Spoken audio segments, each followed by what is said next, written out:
Bismillahirrahmanirrahim. Assalamualaikum warahmatullahi wabarakatuh.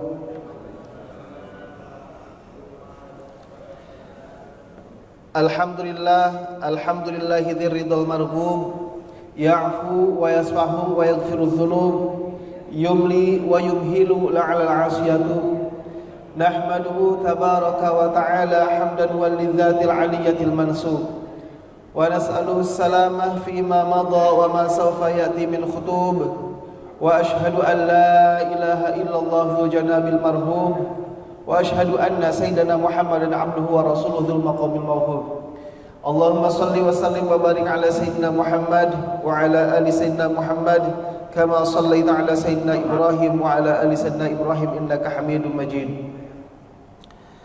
Allahumma la sahla illa ma ja'altahu sahla wa anta taj'alul hazna idza syi'ta sahla. Allahumma inna nas'aluka hubbaka wa hubba man ahabbak wa hubba 'amalin yuqarribuna ila hubbika bi rahmatika ya arhamar rahimin. Amin amin ya rabbal alamin. Alhamdulillah, pada kesempatan kali ini kita bisa berkumpul melaksanakan ibadah salat subuh berjamaah. Mudah-mudahan Allah Subhanahu wa taala menerima segala amal ibadah yang kita lakukan, dilanjutkan dengan i'tikaf sampai syuruk, dan ini pahalanya umrah makbul. Amin, mudah-mudahan dikabul oleh Allah Subhanahu wa taala. Pada kesempatan kali ini insyaallah saya melanjutkan kajian tentang tafsir suratul Baqarah, sekarang menginjak ayat ke-42. A'udzu billahi minasyaitonir rajim. Bismillahirrahmanirrahim. Wa la talbisul haqqo bil batili wa taktumul haqqo wa antum ta'lamun. Wa aqimus salata wa atuz zakata warka'u ma'ar raki'in. Ata'muruna an-nasa bil birri wa tansawna anfusakum wa antum tatluna al-kitab afala ta'qilun, sampai ayat ke-46. Sebelum melanjutkan ayat ini, satu ayat sebelumnya telah dibahas, wa aminu bima anzaltu musaddiqan lima ma'akum wa la takunu awwala kafirin bih wa la tashtaru bi ayati thamanan qalila wa iyaya fattaqun. Yang paling pertama dalam Al-Baqarah ayat 41 yang harus ditekankan oleh seorang pendakwah ketika kita mengajak, ketika kita mendidik anak, mendidik keluarga, yang paling utama kita dahulukan adalah keimanan. Keimanan kita tancapkan ke dalam hati anak, ke dalam hati saudara kita, baru selanjutnya kita tata, kita ajarkan tentang syariat Rasulullah Sallallahu Alaihi Wasallam. Jadi keimanan dulu yang paling pertama. Rasulullah berdakwah 13 tahun di Makkah, itu fokus ke dalam keimanan. Baru turun syariat sholat itu di tahun 10 kenabian. Jadi selama 10 tahun awal di Makkah fokus ke dalam keimanan, membimbing masalah keimanan. Pernah satu ketika Rasulullah bawa 100 kambing. Dibawa 100 kambing, digembalakan oleh Rasulullah Sallallahu Alaihi Wasallam. Lalu kemudian pulang mengembala, tidak dibawa kambing satupun. Kata istrinya, kata Khadijah, wahai suamiku, perasaan tadi ketika keluar engkau membawa 100 kambing, tapi kok sekarang pulang tanpa membawa 1 ekor pun. Kata Rasulullah Sallallahu Alaihi Wasallam, sesungguhnya kambing-kambing yang aku bawa aku berikan kepada orang-orang yang bersaksi tiada Tuhan selain Allah Subhanahu wa ta'ala. Saya juga pernah ketika berangkat saya bawa motor, pulang saya jalan kaki. Masya Allah. Istri saya nanya, perasaan tadi berangkat bawa motor, sekarang jalan kaki. Jawaban saya bukan apa? Bukan saya berikan kepada yang bersyahadat, tidak, tapi saya kelupaan. Makan ke warteg bawa motor, pulang jalan kaki. Rasulullah bukan lupa. Bawa 100 kambing, pulang jalan kaki tanpa membawa kambing, bukan lupa, tetapi Rasulullah sodakohkan, berikan kepada orang yang bersyahadat, orang yang bersaksi tiada Tuhan selain Allah Subhanahu wa ta'ala. Nah, keyakinan dulu, kuatkan keyakinan, kuatkan akidah, baik itu kepada anak. Rasulullah pernah Rasulullah membawa anak-anak di tengah-tengah padang pasir yang gelap gulita. Dulu kalau sudah datang tengah malam, jangankan dulu, sekarang aja kalau di kampung-kampung habis Isya itu sepi.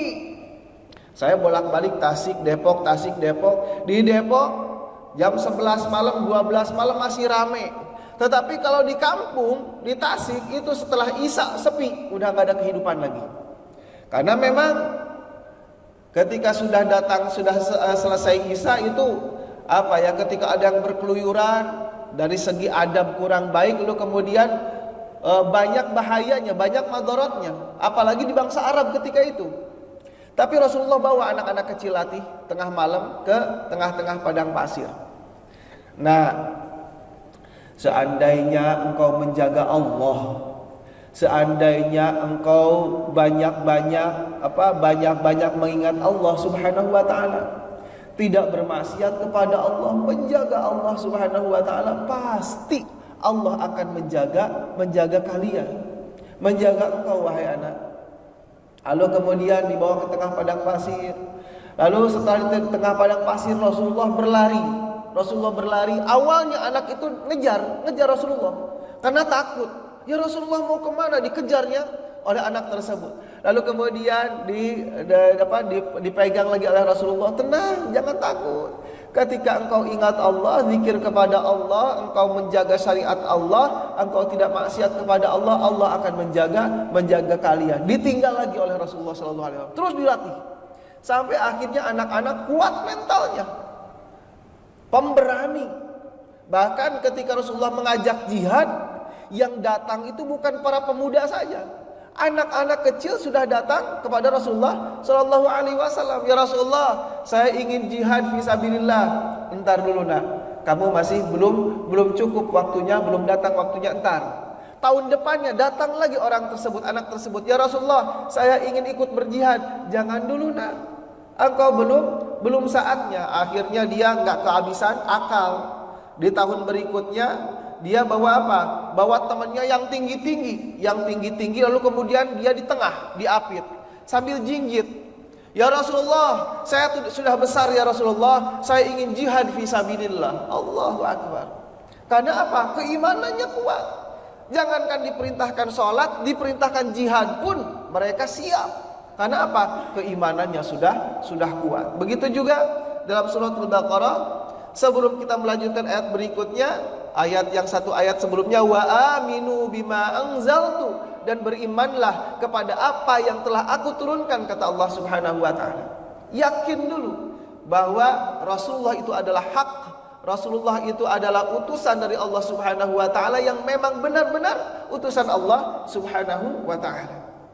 Lalu kemudian kita masuk ayat selanjutnya. Setelah keimanan kuat, kokoh kepada Allah Subhanahu wa ta'ala, lalu barulah syariat, wala talbisul haqqa bil batili wa taktumul haqqa wa antum ta'lamun. Dan janganlah kalian mencampur adukan kebenaran dengan kebatilan, serta menyembunyikan kebenaran sedangkan kalian mengetahui. Ini diturunkan ke orang-orang Bani Israel. Dalam kitab-kitab Bani Israel, bahwa seorang nabi dan rasul yang akan menyempurnakan kenabian, penutup para nabi dan rasul, itu sudah dicantumkan di dalam kitab-kitab mereka. Telah jelas dalam kitab mereka. Maka kata Allah Subhanahu wa ta'ala, janganlah engkau menyembunyikan kebenaran. Kebenaran itu tampakkan, lalu kemudian akui. Dalam kitab Mazmur, kitabnya Nabi Daud, dia dicantumkan di sana dalam bahasa Ibrani terdapat kata Mahmud. Mahmud di sini memiliki sesuatu yang terpuji. Siapa lagi yang terpuji yang dikatakan Mahmud, Ahmad, yaitu Rasulullah Shallallahu Alaihi Wasallam. Muhammad itu diambil dari kata Ahmad. Mau Ahmad, Mahmud itu satu kata yang sama diambil dari kata Ahmad, yaitu terpuji. Kadang Rasulullah disebut Ahmad, kadang Muhammad, kadang Rasulullah Shallallahu Alaihi Wasallam. Nah, dalam kitab mereka sudah jelas.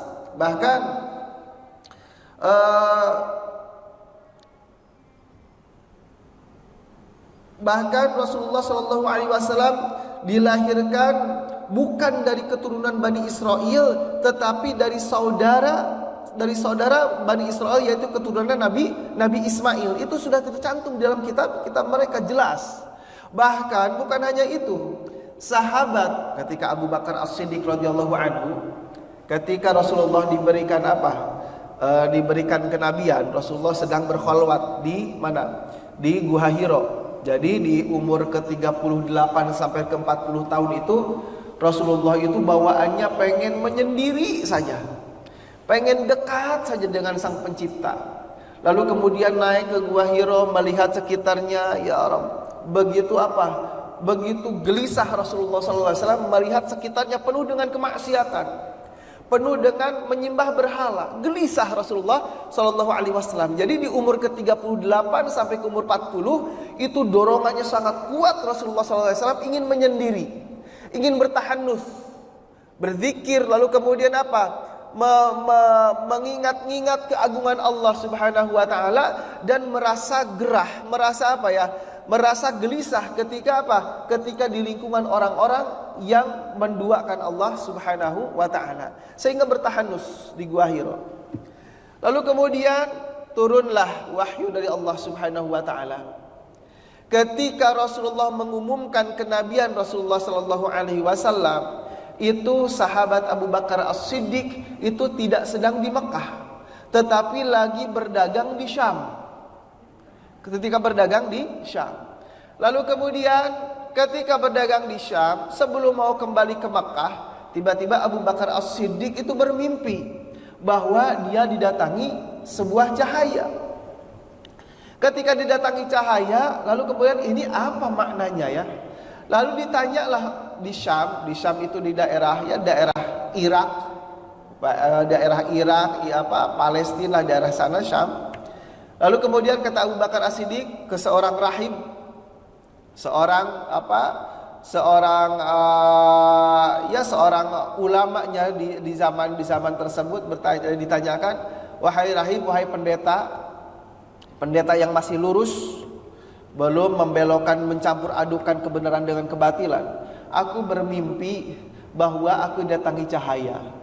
Kata rahib tersebut, oh, sesungguhnya ini waktunya seorang nabi turun dari kalangan dari keturunan Nabiullah Ismail. Ini waktunya turun nih.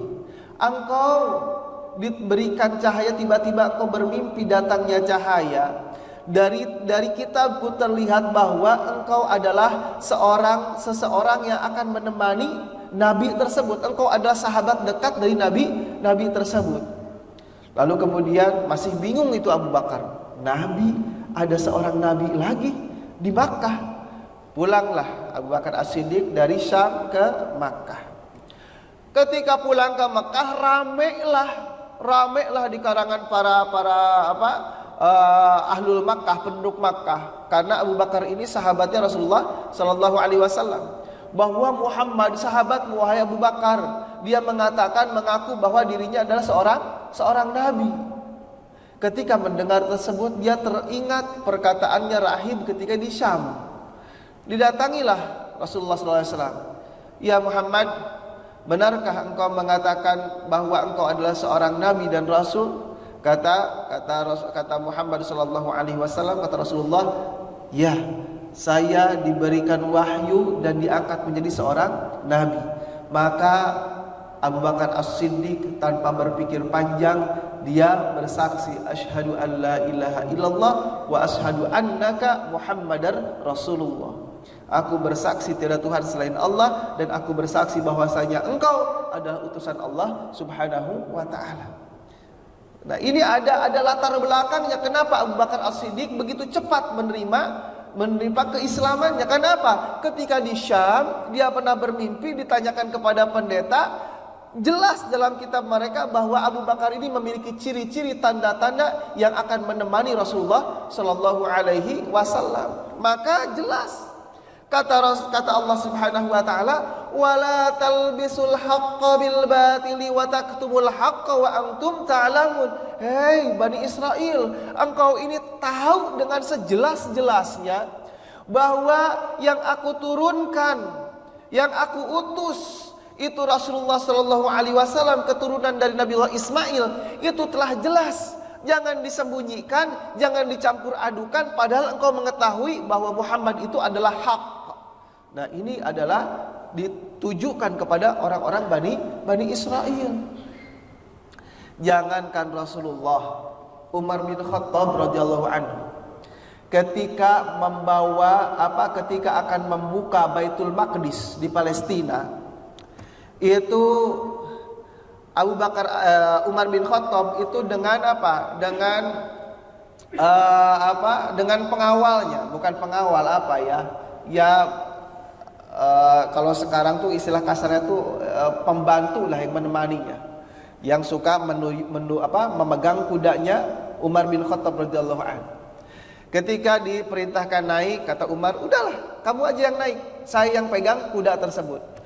Ya nggak berani lah untuk menuyun kuda, sedangkan di bawahnya Umar bin Khattab radhiyallahu anhu.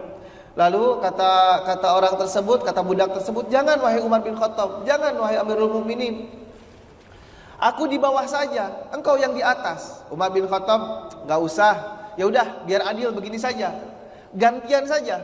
Setelah 1 kilo atau 2 kilo aku naik, lalu kemudian 2 kilo selanjutnya aku turun, kamu naik, gantian ya. Ya sudah, kalau begitu, kalau dipaksa begitu ya sudah. Lalu kemudian bergantianlah Umar bin Khattab dengan pemegang kudanya, bergantian sampai di Palestina, mau membuka Baitul Maqdis. Ketika mau masuk perkampungan Baitul Maqdis, bekas hujan, lalu kemudian becek. Si tanahnya itu becek. Lalu kata Umar bin Khattab, kata pengawalnya, wahai Umar, sesungguhnya sekarang jatahmu untuk Untuk naik di atas. Udah nanggung mau sampai, engkau di atas aja wahai Umar bin Khattab, enggak enak ini, sudah disambut oleh para pendeta. Lalu kata Umar bin Khattab, udahlah nanggung, kamu aja di atas. Setelah itu dipaksa oleh Umar bin Khattab, udah di atasnya nanggung. Umar bin Khattab mencopot sandalnya, karena apa? Karena becek, licin. Dicopot sandal Umar bin Khattab, sambil pegang kuda, sambil pegang sendal. Masuklah Umar bin Khattab. Orang-orang penduduk di sana, penduduk Palestina, pada hormat kepada yang di atas kuda. Wah, ini Umar bin Khattab di atas kuda, mereka hormat ke sana. Akan tetapi para pendeta rahib-rahib, mereka menghormati, tersenyum kepada orang yang di bawah. Ini Umar bin Khattab ini yang jalan di bawah nih. Lalu kemudian mereka menyambut orang yang di bawah. Penduduk Palestina bingung, kok bisa yang disambutnya yang pegang kuda, bahkan nggak pakai sandal, dia pegang sandalnya. Kok bisa yang disambut yang di bawah? Kata rahib, ini adalah Amirul Mukminin. Ini Umar bin Khattab radhiyallahu anhu yang termaktub, ia akan datang di bawah dengan tanpa beralas kaki, berjalan kaki. Sudah tercantum dalam kitab mereka. Sebetulnya kenabian Rasulullah sudah jelas bagi kaum Bani Israel. Jangankan Rasulullah, sahabat Rasulullah sudah jelas dalam kitab-kitab mereka. Akan tetapi mereka memutarbalikkan fakta, lalu kemudian menutup kebenaran. Jangankan Zionis ini, jangankan Rasulullah, fakta kemarin saja genosida itu diputar-balikan. Fakta itu diputar-balikan, bagaimana caranya agar yang dibenci itu adalah umat muslimin, bukan mereka. Wah, diputar-balikan dengan berbagai macam cara. Itulah kebiasaan mereka. Lalu kata Allah Subhanahu wa taala, wala talbisul haqqo bil batil. Jangan engkau mencampur adukan kebenaran dengan kebatilan. Lalu kemudian makna kedua, selain ditujukan kepada Bani Israel, juga ditujukan kepada kita semua. Janganlah kita semua mencampur adukan kebenaran dengan kebatilan, atau menutup kebenaran karena padahal kalian mengetahui bahwa itu benar. Ada beberapa faktor yang membuat kita mencampur adukan kebenaran dengan kebatilan. Walaupun kita bukan kaum Bani Israel, tetapi ada saja yang mencampur adukan kebenaran dengan kebatilan. Yang pertama, faktor yang pertama adalah kepentingan pribadi. Ingin mendapatkan jabatan, ingin mendapatkan harta, ingin mendapatkan pengaruh, sehingga apapun yang diinginkan, maka Islam itu harus mengikuti keinginan nafsunya, bukan nafsunya disesuaikan dengan keinginan Allah Subhanahu wa taala. Tetapi dipaksa karena apa? Karena disesuaikan dengan kepentingan pribadi. Sehingga kata Rasulullah sallallahu alaihi wasallam, "Man ata abwabas sultan uftutina." Barang siapa yang mendatangi pintu-pintu penguasa, maka ia akan terkena fitnah. Misalkan memang ulamanya kuat, kokoh, luar biasa, akan tetapi walaupun tidak goyah, ulama tersebut tetap akan ada fitnah dari yang lainnya.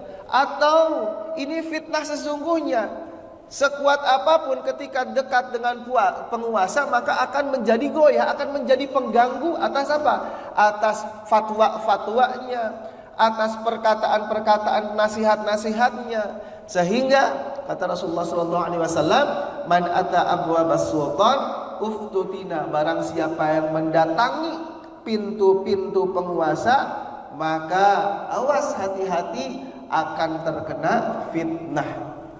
Kecuali ketika penguasa itu datang kepada alim ulama, bukan alim ulama yang datang mengetuk pintu-pintu penguasa, bukan, tetapi penguasa yang meminta nasihat baik itu, yang meminta fatwa baik itu, yang meminta petunjuk para alim ulama baik itu. Di Mesir kita kenal Syekh Sya'rawi. Syekh Sya'rawi ini mendapatkan gelar doktor, padahal dia tidak kuliah sampai doktor, hanya kuliah S1 saja di Al-Azhar. Dia punya tafsir Sya'rawi 32 jilid. Luar biasa, dihormati oleh para alim ulama. Lalu kemudian diundanglah oleh Husni Mubarak, ketika itu presiden yang 30 tahun tidak tergantikan. Ketika orang di taksi sekalipun, saya pernah nanya ke supir taksi, kata saya, "Ya kapten." Kan kalau di sana kalau nggak kenal bisa dikatakan Muhammad, Ahmad, atau kapten, panggilan akrabnya. Kamu tahu nggak bagaimana ini keadaan ketika dipimpin oleh Husni Mubarak? Kita dalam kondisi di taksi. Kata supir tersebut, katanya, "Ya Ahmad," bilang ke saya, "Ya Ahmad, jangan bilang-bilang masalah rais, masalah pemimpin, masalah Husni Mubarak, bahaya." Ini kita di taksi, apa bahayanya di taksi? Tapi ketakutan yang luar biasa. Intel di mana-mana, kata dia. Bisa jadi tukang sayur, bisa jadi engkau sendiri jadi intel. Makanya kita nggak berani ngomong Husni Mubarak. Jangan engkau cuma mancing saja. Intel di Mesir ini luar biasa banyak, kata dia. Takutnya luar biasa. Tetapi Syekh Sya'rawi ketika tausiah, dia berdiri di depan Husni Mubarak sambil berceramah, bawa tongkatnya, dia ketukan tongkatnya, "Ittaqillah, ittaqillah, ittaqillah." Takutlah kepada Allah, takutlah kepada Allah, takutlah kepada Allah. Seorang pemimpin harus takut kepada Allah. Dia enggak takut. Ketika melakukan kezaliman, maka bla bla bla diceramahi oleh oleh Syekh Syarwi, nggak ada takut-takutnya, walaupun Husni Mubarak itu terkenal luar biasa. Ketika zaman Husni Mubarak itu orang nabrak mobil, ceger nabrak mobil, wah marah luar biasa, keluar sopirnya, wah dasar, wah kalau kata-katanya kasar luar biasa, tapi nggak berani mukul, wah sudah ngambek luar biasa. Yang nabraknya dia sudah selesai, sallu ala nabi, Allahumma sholli ala sayyidina Muhammad, selesai, berangkat lagi, udah selesai. Makanya kalau cari mobil yang mulus di Mesir itu susah luar biasa. Garet sana, penyok sini, wah luar biasa. Ya memang begitu. Mereka enggak berani main tangan, karena ketika main tangan ditangkap, masukkan ke penjara bawah tanah. Dahsyat luar biasa. Teman saya pernah ada yang ditangkap gara-gara dia mahasiswa baru, sudah diperingati oleh KBRI. Mahasiswa baru fokus ya belajar, jangan ikut-ikutan organisasi. Jangan ikut-ikutan organisasi di Mesir. Organisasi sana. Lalu kemudian jangan terlalu dekat bergaul dengan orang Mesir. Sudah dikasih peringatan tuh. Karena waktu itu masih lagi gencar-gencarnya Ikhwanul Muslimin, penangkapan Ikhwanul Muslimin. Lalu kemudian teman saya iseng-iseng buka websitenya Ikhwanul Muslimin. Wah, dibuka websitenya Ikhwanul Muslimin, beli buku-buku Ikhwanul Muslimin. Dia ngajak teman dari kampus orang Mesir datang ke rumah, makan saja. Malamnya Allahu Akbar, tiba-tiba datang polisi, ditendang pintu, bawa senapan yang luar biasa komplit, lalu kemudian ditangkap, ditutup mukanya. Tiba-tiba ketika dibuka penutupnya, dia sudah di penjara bawah tanah, nggak tahu di mana tempatnya karena memang ditutup. Ketika diambil ditutup. Luar biasa, menakutkan luar biasa, sehingga nggak usah disebutkan lah penyiksaannya luar biasa. Nah, ketika seseorang dekat dengan penguasa, lalu kemudian ada ketakutan, bukan hanya ketakutan, ada kepentingan di sana, sulit lisan ini untuk mengeluarkan fatwa, sulit lisan ini untuk mengeluarkan nasihat, yang ada menjilat dan menjilat. Maka kata Rasulullah SAW, man ata abwabas sultan uftutina. Enggak usahlah kita ngetuk-ngetuk pintu penguasa. Biarlah penguasa yang datang kepada kita meminta nasihat, bagus luar biasa. Meminta pesan, meminta fatwa, bagus luar biasa. Bukakan pintu sebesar-besarnya. Tetapi kalau misalkan seorang ulama harus datang mengetuk-ngetuk pintu penguasa, la haula wala quwata, hati-hati akan terkena fitnah, sesuai dengan hadis Rasulullah sallallahu alaihi wasallam.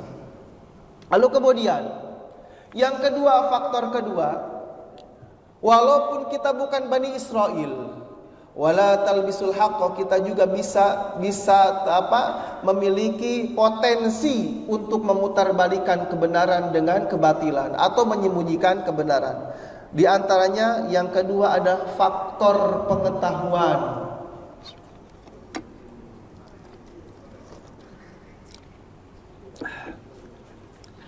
Faktor pengetahuan.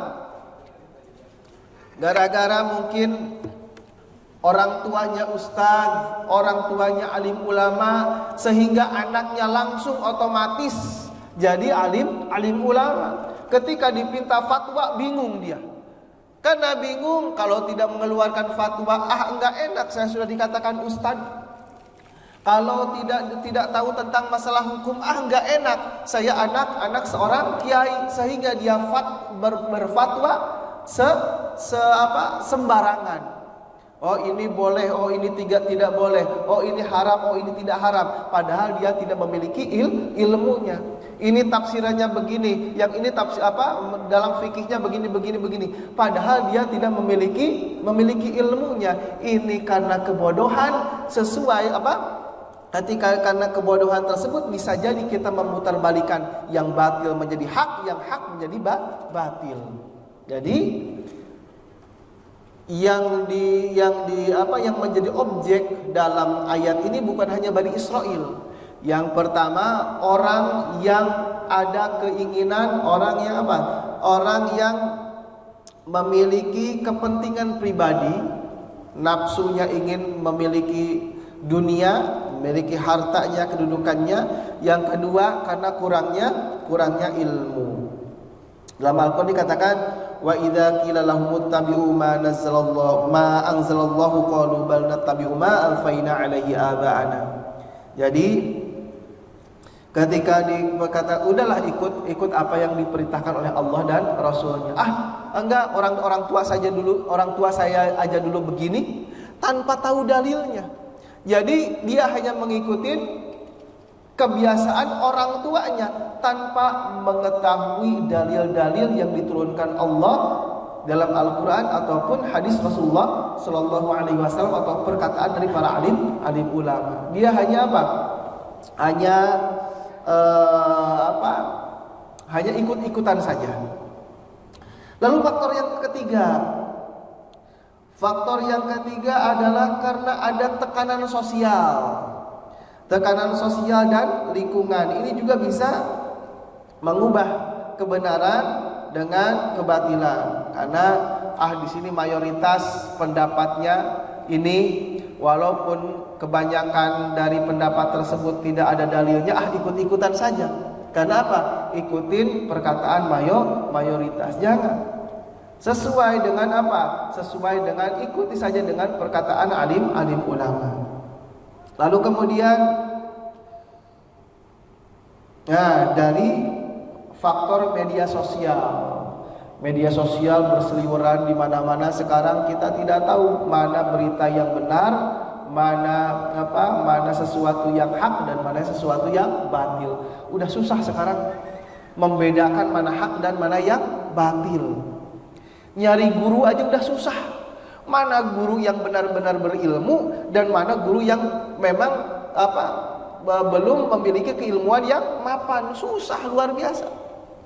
Yang punya keilmuan mapan, penampilannya nggak meyakinkan ini.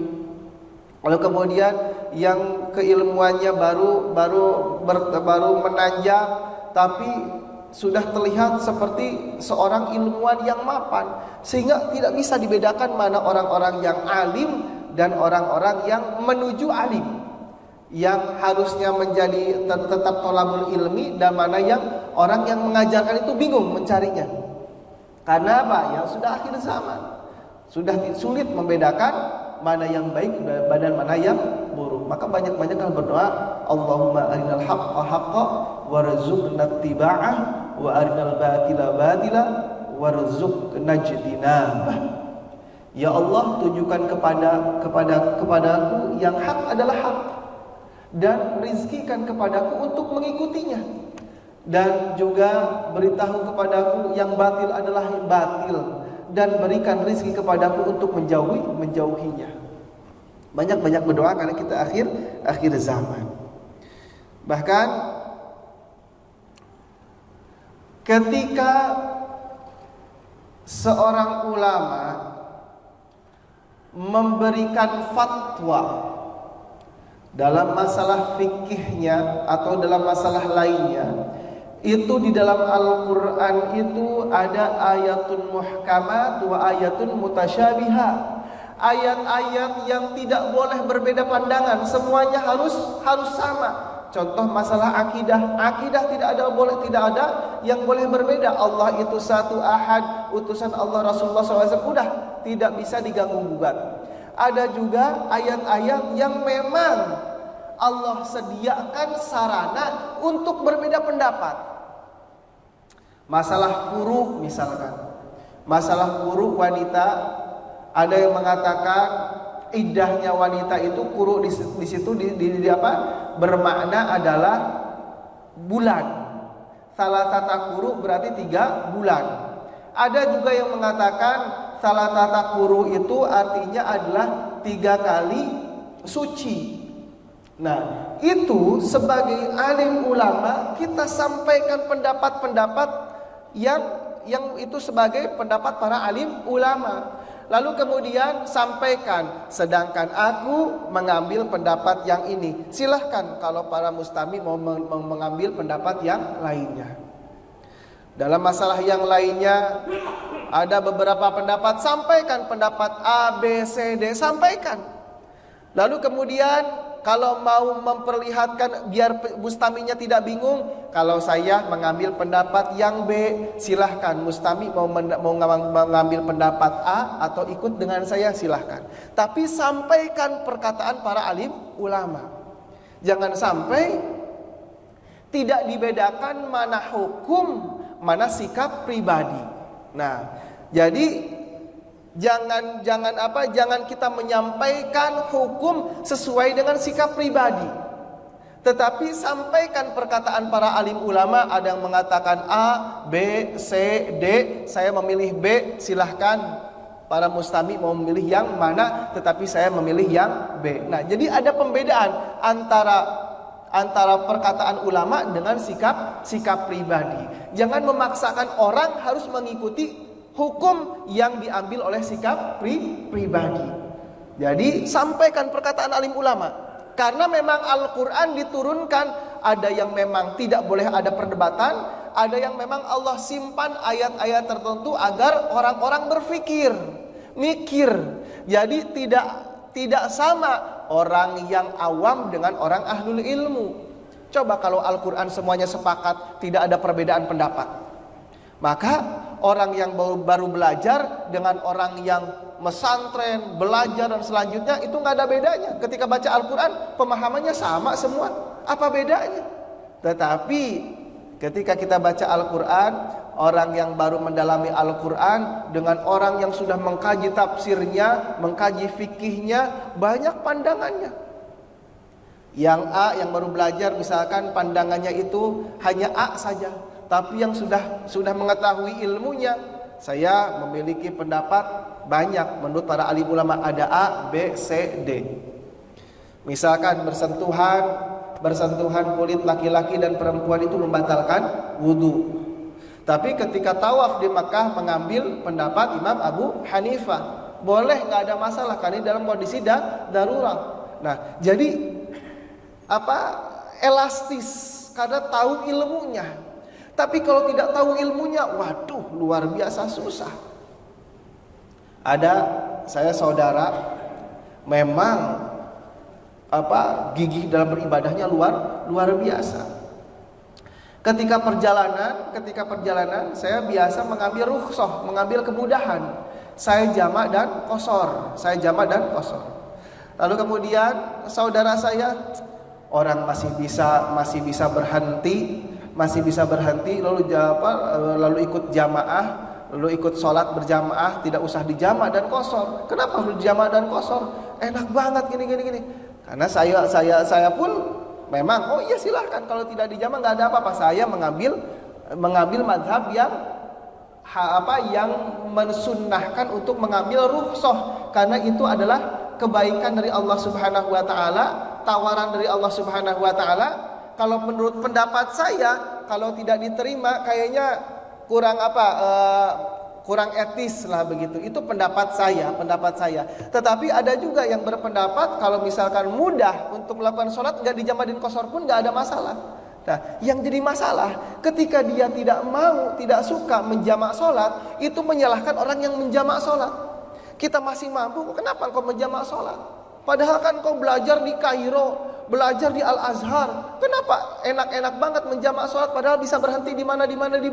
Nah, yang salah seperti itu. Dia tidak paham ilmunya, lalu kemudian menyalah-nyalahkan orang, harus ikut pendapat dirinya. Itu yang salah. Maka katakan yang hak adalah hak. Ini pendapat A, B, C, D, alim ulama 4 mazhab, itu katakan pendapat 4 mazhab. Lalu kemudian saya memiliki pandangan ini, silahkan mau memilih pandangan yang lainnya. Maka itu adalah menyampaikan hak dengan sebaik-baiknya, bukan menyampaikan kebenaran, menyampaikan fatwa sesuai dengan apa yang diambil oleh sikap pribadinya. Lalu kemudian wa aqimus shalah. Sebelum masuk ke ayat kedua, Ini pun wala talbisul haqqo bil batili wa taqtumul haqqo wa antum ta'lamun. Ini pun menjadi teguran bagi orang-orang yang memiliki ilmu tetapi tidak mengamalkannya, maka ini dosanya lebih dahsyat daripada orang yang tidak berilmu tapi tidak mengamalkan. Mau bagaimana mengamalkan? Dia tidak tahu ilmunya. Tetapi yang sudah tahu ilmunya tidak mengamalkan, dahsyatnya luar biasa. Fidarkil asfali minan nar, paling di keraknya neraka. Maka menjadi alim ulama itu berat. Karena selain dia tausiah, dia pun harus menjadi contoh, dia pun harus mengamalkan apa yang dikatakannya. Kalau dia tausiah A, B, C, D tapi dirinya tidak bisa menjadi contoh, itu tidak mengamalkan apa yang dikatakannya. Dia menjadi penerang bagi orang lain tetapi dirinya terbakar, seperti lilin. Lilin menerangi orang lain tapi dirinya sendiri terbakar. Alim ulama tidak seperti itu. Alim ulama adalah yang menerangi orang lain juga menerangi dirinya sendiri. Nah, maka saya kemarin tausiah hari rayanya hari rayanya Salikin. Salikin itu adalah orang yang berusaha berjuang untuk menuju dekat dengan Allah Subhanahu wa taala. Ahli zikir, ahlul Quran, kata saya, hari rayanya mereka, orang yang ingin mendekatkan diri kepada Allah adalah ketika diberikan musibah, ketika diberikan cobaan. Wah, gembiranya luar biasa mereka. Bahkan Umar bin Khattab mengatakan Alhamdulillah, Alhamdulillah, Alhamdulillah, sampai 3 kali mengucapkan Alhamdulillah ketika diberikan musibah. Karena apa? Karena kita sholat qiyamul lail, kita sholat duha, itu dalam kondisi uang ada, anak sehat, istri sehat, sulit menangis kepada Allah Subhanahu wa taala. Sulit, rasa hati ini butuh kepada Allah Subhanahu wa taala. Tetapi kalau lagi ada masalah, istri sakit, anak sakit, uang buat ke dokter enggak ada, istri sakit kritis, anak sakit kritis, jangankan sholat malam, Pak, jangankan sholat duha, baru Allah nangis tuh.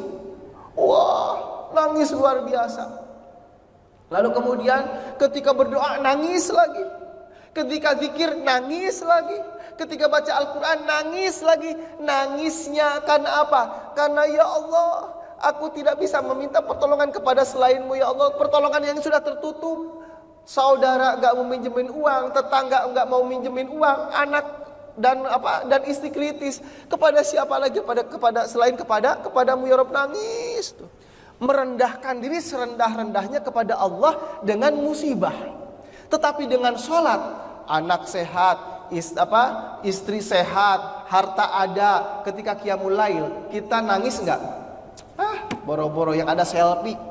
Qiyamul lail dulu ya guys, selfie.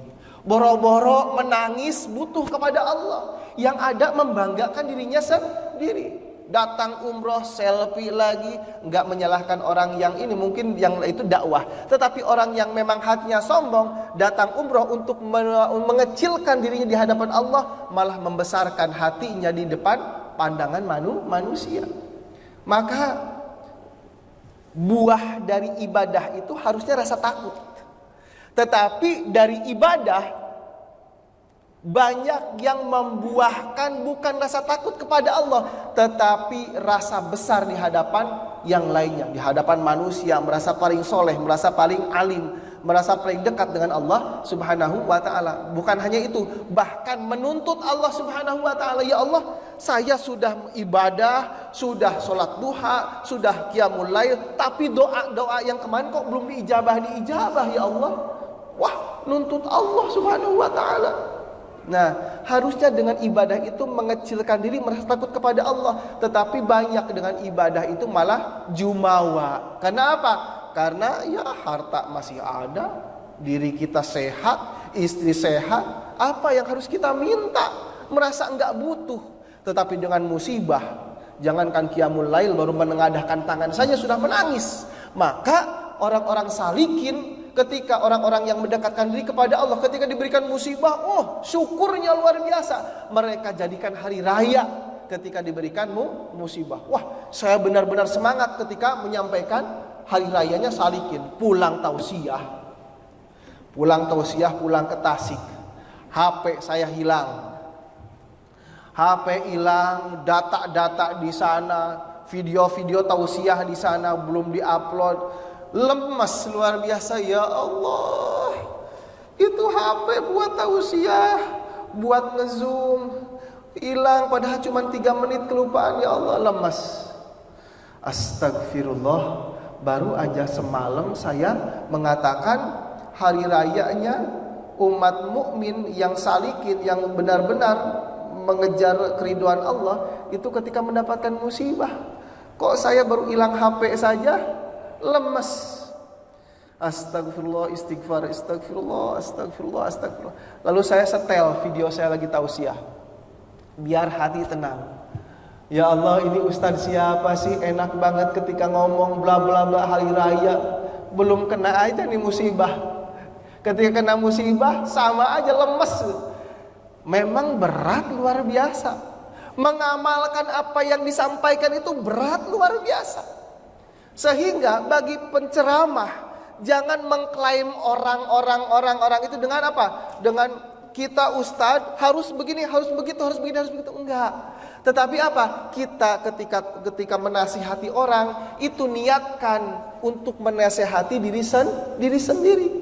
Orang lain belum tentu lebih rendah di hadapan kita. Bisa jadi bapak dan bunda-bunda semua jauh lebih mulia daripada saya. Nah, jadi ini adalah teguran bagi orang yang berilmu. Hati-hati dengan ilmunya. Jangan sampai sudah punya ilmu tetapi tidak mengamalkan ilmunya. Hati-hati.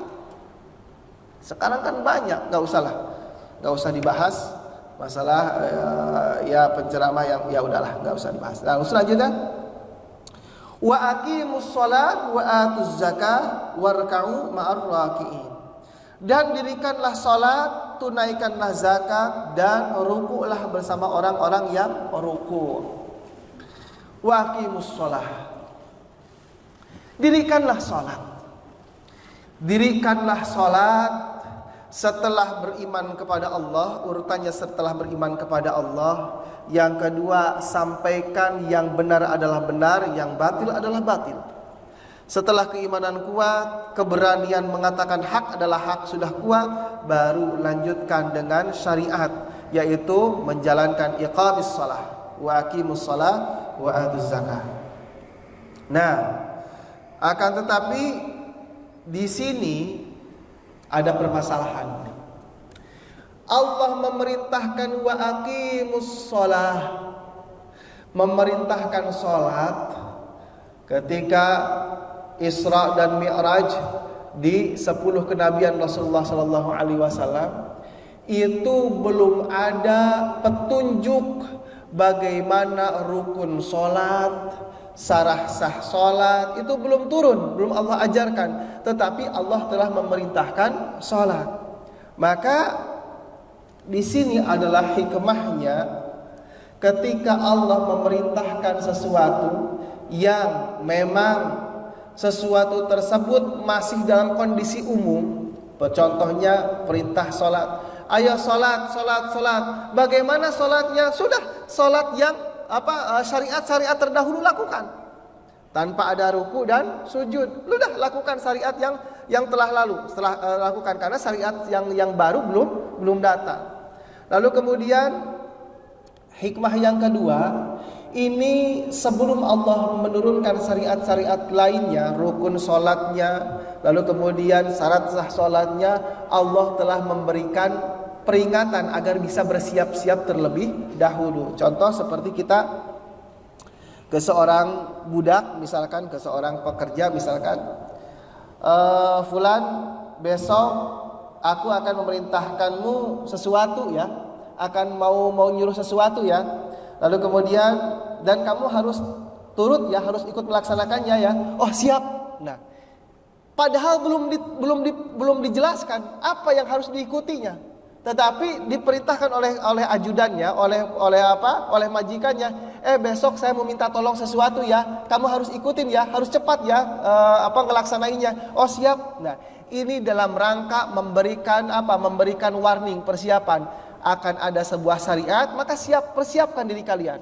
Nah, jadi ini adalah hikmah yang kedua, Allah belum menurunkan rukun-rukun dari masalah sholat, tetapi Allah telah perintahkan sholat dalam arti persiapkan diri kalian karena aku akan menurunkan syariah.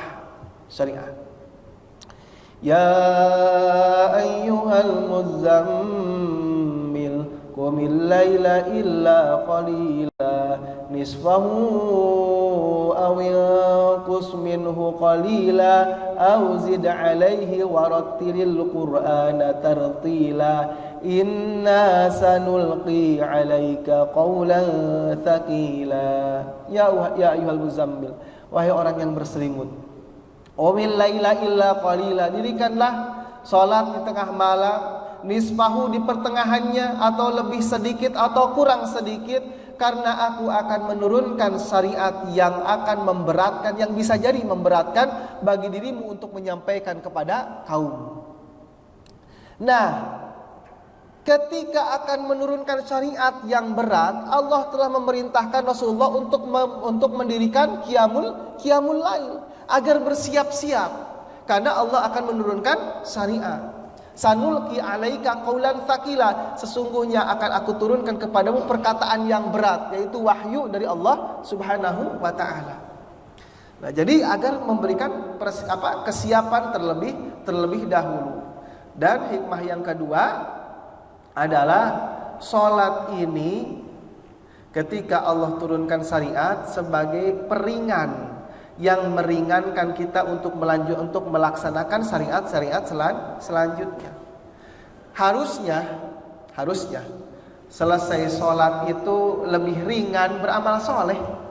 Harusnya lagi selesai baca Quran, akhlak semakin baik.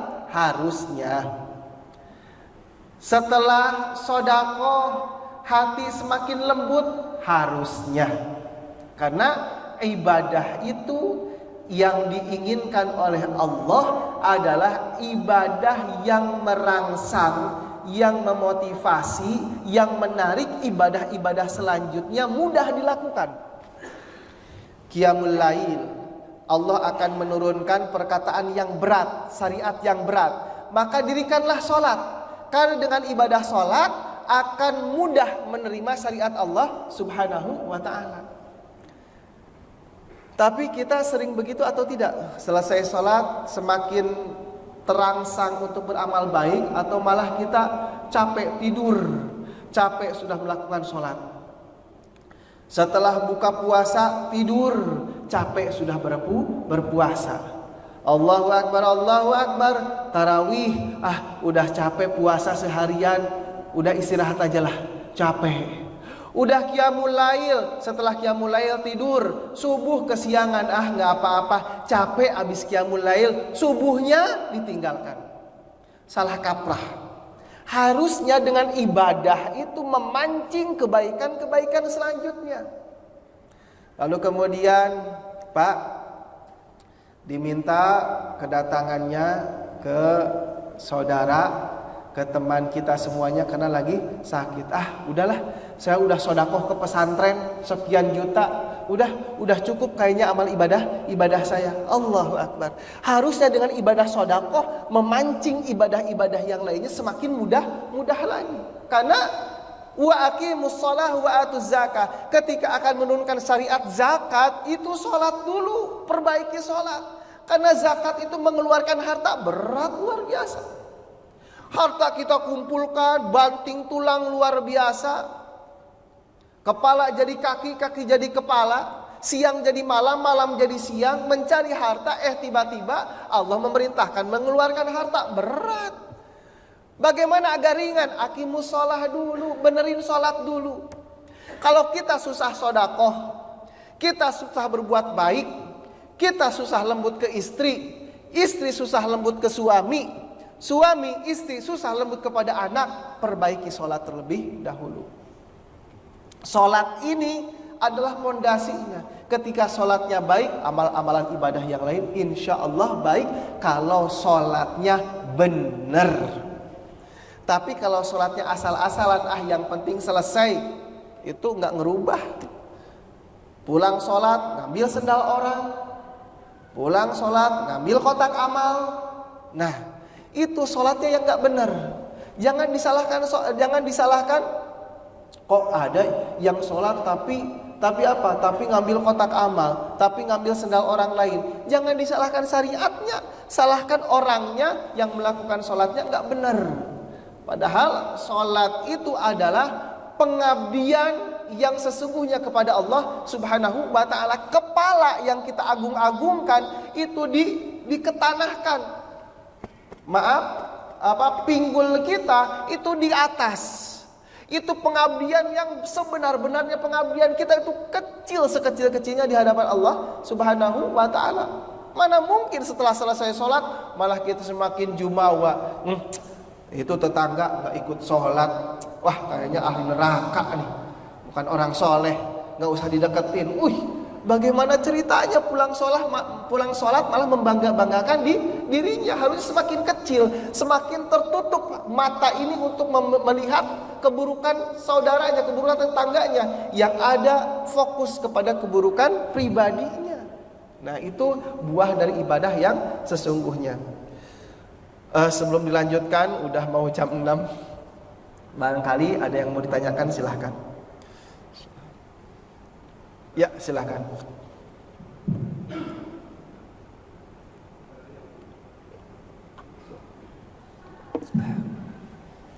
Assalamualaikum warahmatullahi wabarakatuh. Waalaikumsalam warahmatullahi wabarakatuh. Dari paparan tadi sebenarnya banyak yang kita diskusikan, tapi saya tulis saja supaya waktunya nggak cukup. Ya. Yang pertama, tema tadi mengenai Al-Quran, kita menemukan ada yang ayat Muhammad, ada yang mutasyabihat. Bagi khusus yang mutasyabihat ini benar membuka berbagai peluang untuk berpendapat. Bagi khusus tadi salah satu tema fikihnya adalah mengenai persentuhan kata wudhu. Khususnya lagi adalah ketika persentuhan dengan istri sendiri. Ya. Bukan istri orang lain, tapi istri sendiri. Nah, jadi ada dua pendapat yang berkembang besar. Pendapat pertama adalah ketika kita berwudhu, sudah berwudhu mau sholat, kemudian bersentuhan dengan istri kita, ada satu pendapat mengatakan itu membatalkan wudhu. Tapi ada beberapa yang dapat yang lain sebenarnya tidak membatalkan wudhu. Yang membatalkan wudhu alasannya adalah karena bersentuhan kepada bukan penting. Alasan kenapa dia batal. Dan yang tidak membatalkan itu mengambil contoh, mengambil kias dengan keberadaan di Makkah dan juga kias dengan ketika Rasulullah istrinya yang melakukan seperti itu. Nah, dalam praktik kita di saat ini, pendekatan misalnya adalah kita berpendapat begitu.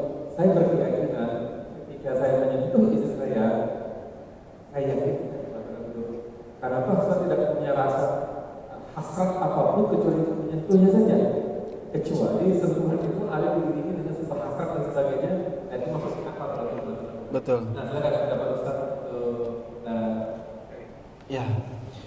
Memang betul yang berpendapat membatalkan wudhu bersentuhan dengan istri itu karena Rasulullah Shallallahu Alaihi Wasallam ketika mencium istrinya akan pergi ke masjid itu biasa memakai apa? Biasa memakai apa? Cadar lah. Kan itu kan khusus untuk istri-istri Rasulullah Shallallahu Alaihi Wasallam.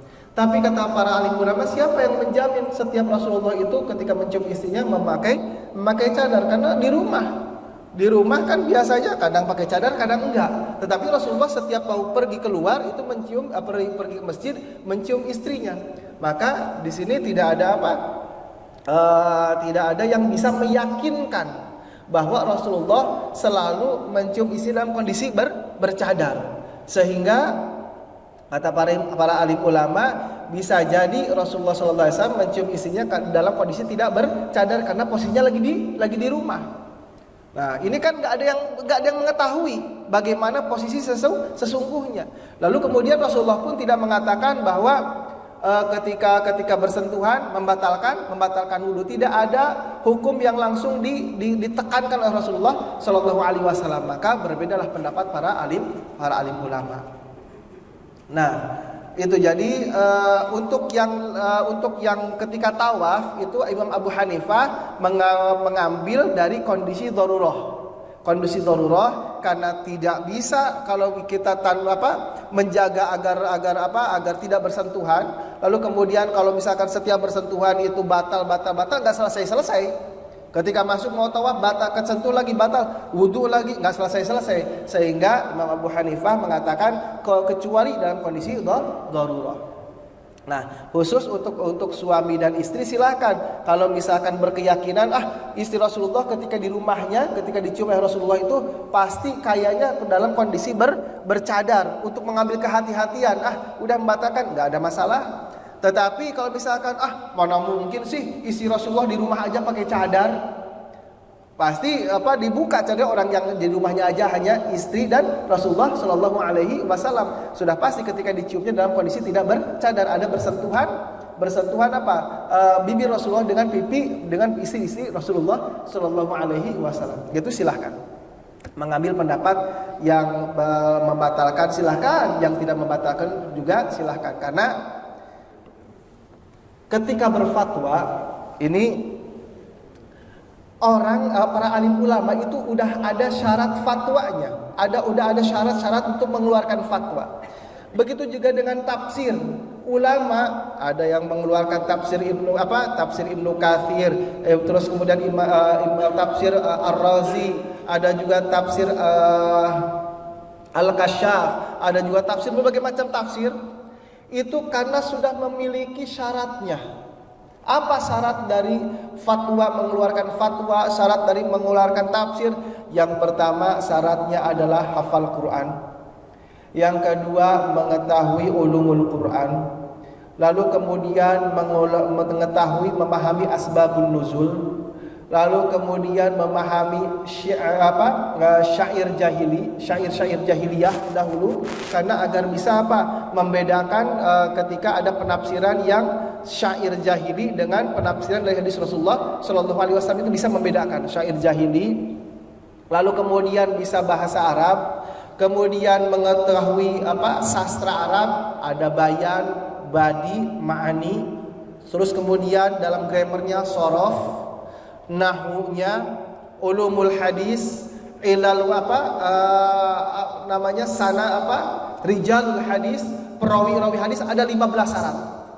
Ketika 15 syarat itu dikuasai, mengeluarkan fatwanya salah sekalipun mendapatkan pahala 1, ketika fatwanya benar mendapatkan pahala 2, karena sudah memiliki syarat-syarat yang sudah ditempuh. Hafal Quran, bla bla bla, ilmu-ilmu yang lainnya, sehingga dia berfatwa itu didasari dengan ilmu-ilmu yang kuat. Ada hadisnya, ada Al-Qur'annya, ada dari segi bahasanya, dari segi balaghahnya, dari segi sastranya dan sebagainya. Itu punya dasar. Nah, tetapi kalau asal berfatwa, ya sekarang kan banyak dikit-dikit berfatwa, padahal hafal Quran juga enggak, bahasa Arab juga enggak mampu, tapi langsung berfatwa. Nah, kalau sudah alim ulama kita 4 mazhab itu semua para ulama sepakat itu sudah berhak mengeluarkan fatwa. Imam Ahmad, Imam Syafi'i, Hambali dan Imam Asy-Syafi'i. Yang 4 ini sudah lulus bisa mengeluarkan fatwa, disepakati oleh para alim ulama. Jadi kita silahkan pilih yang mana. Tapi dengan syarat bukan mencari yang mudah-mudahnya saja, tetapi kita pelajari dalilnya ini.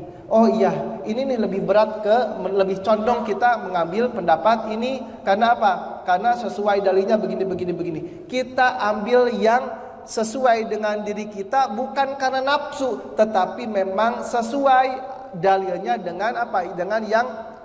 Dengan yang kita fahami. Maka ada 4 mazhab ini sebetulnya untuk meringankan orang yang nggak bisa menggali fikih, yaitu ambil yang 4 mazhab ini. Sehingga kalau ada orang yang berfatwa, untuk apa ada 4 mazhab? Kita kan 4 mazhab juga kan sama-sama manusia, berpotensi salah. Saya dengar ucapan itu dari seorang ustadz. Allahu Akbar. Semua sepakat, para alim ulama terdahulu sepakat 4 mazhab ini sudah diakui keilmuannya. Tiba-tiba muncul ustadz sekarang mengatakan bahwa alim ulama yang 4 mazhab pun sama-sama manusia, berpotensi salah. Makanya walaupun nggak ikut 4 mazhab juga nggak apa-apa. Saya kalau pengen jawab, emangnya hafal Quran, emangnya hafal ulumul Quran, emangnya hafal tentang sanad-sanad, rijalul hadis, orang-orang periwayat hadis, emangnya pernah, pengen nanya begitu tapi tahan emosi saya. Cuman diringankan oleh saya begini, Ustadz, afwan, Ustadz, anak sakit panas bisa nggak nyari obat dari Google? Oh iya bisa, dari Google bisa. Lalu kemudian ketika ada obat dari Google, bisa nggak antum itu memberikan dosis kepada anak? Oh ini anak panasnya begini, barang pilek, ini dosisnya segini. Dia bingung. Kalau misalkan anak Ustadz dapat obat dari Google, lalu kemudian dosisnya ternyata nggak cocok, terlalu tinggi, itu salah siapa? Salah Google-nya apa salah antumnya? Salah saya. Yang jadi masalah, kenapa tidak nanyakan ke dokter yang memang ahlinya? Dia tahu memang obat bisa kita baca di Google bisa, tapi yang tahu kadar-kadar yang cocok untuk anak itu kita tidak bisa membaca dari Google, harus ditanya ke dokter, ke ahlinya. Nah, begitu juga dengan 4 mazhab. Dokter berpotensi salah, berpotensi, tetapi meminimalisir kesalahan. 4 mazhab manusia berpotensi salah, berpotensi, tetapi memiliki syarat-syarat dari keilmuan sehingga meminimalisir kesalahan dalam berfatwa. Maka kita perlu imam mazhab. Nggak bisa kita keluar dari imam mazhab, nggak hafal Quran, lalu kemudian kita sudah jauh dari masa-masa periwayat hadis, masa-masa ulama terdahulu. Bagaimana mungkin kita berfatwa? Baik, ada lagi pertanyaan? Kalau tidak ada, sudah jam 6, sudah lebih syuruk. Dan mudah-mudahan kita semuanya, mohon maaf ini nggak sampai ayat ke-46, baru sampai ke-43 ya. Mudah-mudahan kita semuanya diberikan kemudahan oleh Allah Subhanahu wa taala agar mampu mengatakan yang hak adalah hak dan yang batil adalah batil. Lalu kemudian kita juga mampu menjalankan apa yang kita ketahui. Mendapatkan ilmu sedikit apapun kita usahakan untuk mengamalkannya agar kita tidak dipinta pertanggungjawaban oleh Allah Subhanahu wa taala. Mudah-mudahan Allah permudah semuanya. Mudah-mudahan anak-anak kita semuanya dijadikan anak-anak yang salih dan salihah. Mudah-mudahan Allah kumpulkan kita semuanya dalam surganya Allah Subhanahu wa taala. Mohon maaf dari segala kekurangan. Aqulu qouli hadza wa astaghfirullah li wa lakum minni al-hubbu wa du'a. Assalamualaikum warahmatullahi wabarakatuh. Tutup dengan doa kafatul majlis. Subhanakallahumma rabbana wa bihamdika asyhadu an la ilaha illa anta astaghfiruka wa atubu ilaik. Walhamdulillahi rabbil alamin.